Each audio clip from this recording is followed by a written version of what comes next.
कक्षा 10 संस्कृत पदपीयूषम वृक्षाणाम चेतनत्वम यानी वृक्षों की चेतनता। भारद्वाज उवाच। श्लोक। अद्रवतत्वाद अग्नितत्वाद भूमितत्वाद वायुतत्व आकाश्या अप्रमेयतत्वाद वृक्षाणाम नास्ति भौतिकम। पहले संदर्भ लिखेंगे कि प्रस्तुत श्लोक महर्षि वेद व्यास द्वारा रचित महाभारत से संकलित तथा हमारी पाठ्य पुस्तक संस्कृत पदपीयूषम के वृक्षाणाम चेतनत्वम पाठ से अवतरित है। प्रस्तुत पाठ में महर्षि भृगु वृक्षों में पांच महाभूतों को शंका सिद्ध करते हुए भृगु ऋषि से कहते हैं कि वृक्ष में अद्रव तत्वात्, अ लगा हुआ अ मतलब नहीं, वृक्ष में द्रव तत्व नहीं है। अग्नि तत्वाद, अग्नि तत्व नहीं है।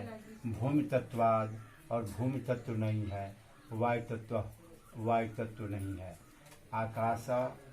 आकाशस्य अप्रमेय तत्वाद, आकाश का तो अप्रमेय मतलब होता है ज्ञान, आकाश तत्व का तो ज्ञान ही नहीं है।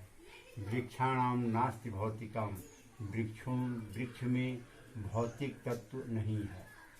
महर्षि भृगु कहते हैं, भारद्वाज कहते हैं कि वृक्ष में द्रव तत्व नहीं है, अग्नि तत्व नहीं है, भूमि तत्व नहीं है, वायु तत्व नहीं है, आकाश तत्व का तो ज्ञान ही नहीं है।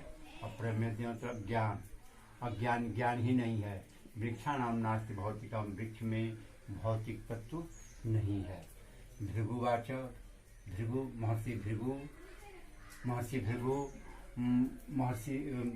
महर्षि भारद्वाज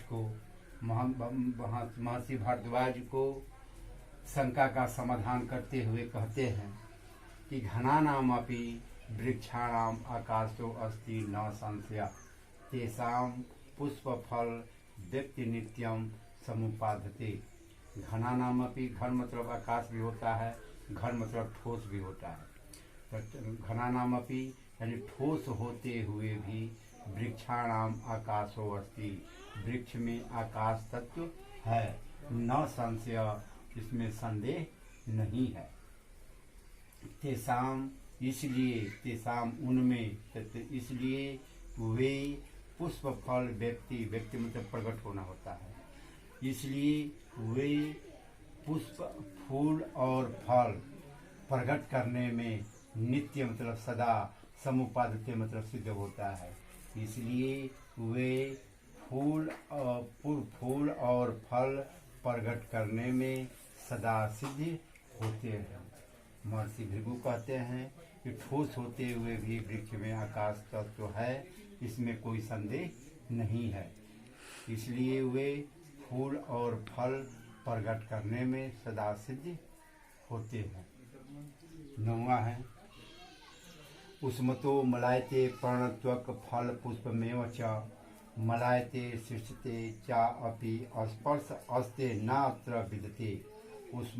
उष्मतो मतलब उष्मा अग्नि, मलायते मतलब मुरझा जाना, कुम्हलाना, पर्ण मतलब पत्ता, त्वक मतलब छाल, फल, पुष्पमेव च, मलायते मुरझा जाते हैं, सृष्टते और सूख जाते हैं, च और अपि भी, स्पर्श अस्ते नात्र विदते, वृक्ष में स्पर्श इंद्रिया विद्यमान है।